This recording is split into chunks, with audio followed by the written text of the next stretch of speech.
If I live one more day, I will give it to the Filipino people. Sa latest vlog ng health advocate na si Duke Willie, sinabi nito na pagsisilbihan niya ang lahat ng mamamayang Pilipino hanggang sa kanyang huling hininga. Ito ay kung papalarin pa umano itong mabuhay.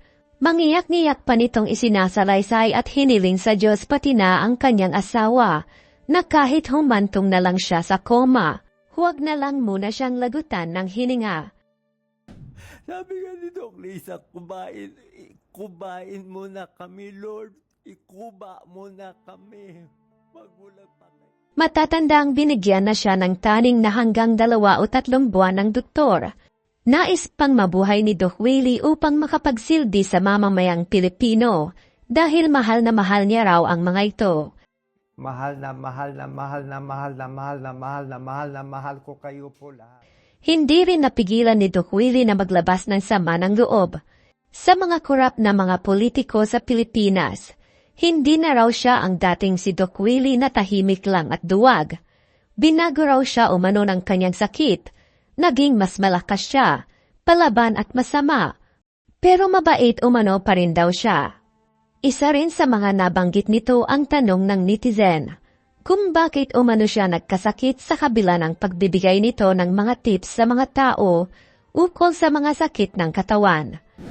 Dok, dami mong tip, nagkasakit naman. Sorry, tama na magawa. Ayon sa kanya, nanilamon siya ng stress galing sa mga taong humuhusga sa kanyang pagkatao. Matatanda ang inulan ng pambabatikos at panghuhusga si Doc Willie nang subukan nitong tumakbo sa pagka-vice presidente taong 2022. Inamin nitong labis na sumama ang kanyang loob dahil sa mga natanggap niyang pangbabash. Aniya, na nakuha daw niya ang lahat ng kanyang sakit dahil sa mga negative thoughts and negative emotions. I think I got all this pain from negative thoughts and negative emotions, from all the hurt, from all the bashing I got from the 2022 vice presidential campaign. Saad pa ng isang netizen sa kanya, na kahit ilang beses pa siyang sumabak sa politiko, ay matatalo at matatalo pa rin siya sa huli. Tinanong tuloy ni Doc Willie ang sarili kung may nagawa ba umano itong kasalanan sa mga tao. Sa kabila ng pagsubok na kanyang pinagdadaanan, nananatili itong matatag para labanan ang kanyang sakit. Kasalukuyan pa siyang sumasailalim sa gamutan. Sinabi nitong maliit lang ang pag-asa niyang mabuhay dahil isa sa pinakamapanganib na sakit ang sarcoma cancer.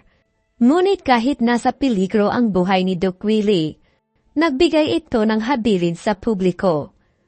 Gusto niyang ipaabot sa lahat habang may panahon pa siya, na gusto niyang tulungan ang mga taong mahihirap, lalong-lalo na ang mga taong nakatira sa mga liblib na lugar at probinsya. I love the Filipino people. I want to serve you in any way I can. Ito ang mano ang dahilan kung bakit buhay pa siya, dahil gusto niya munang tulungan ang mga taong mahihirap.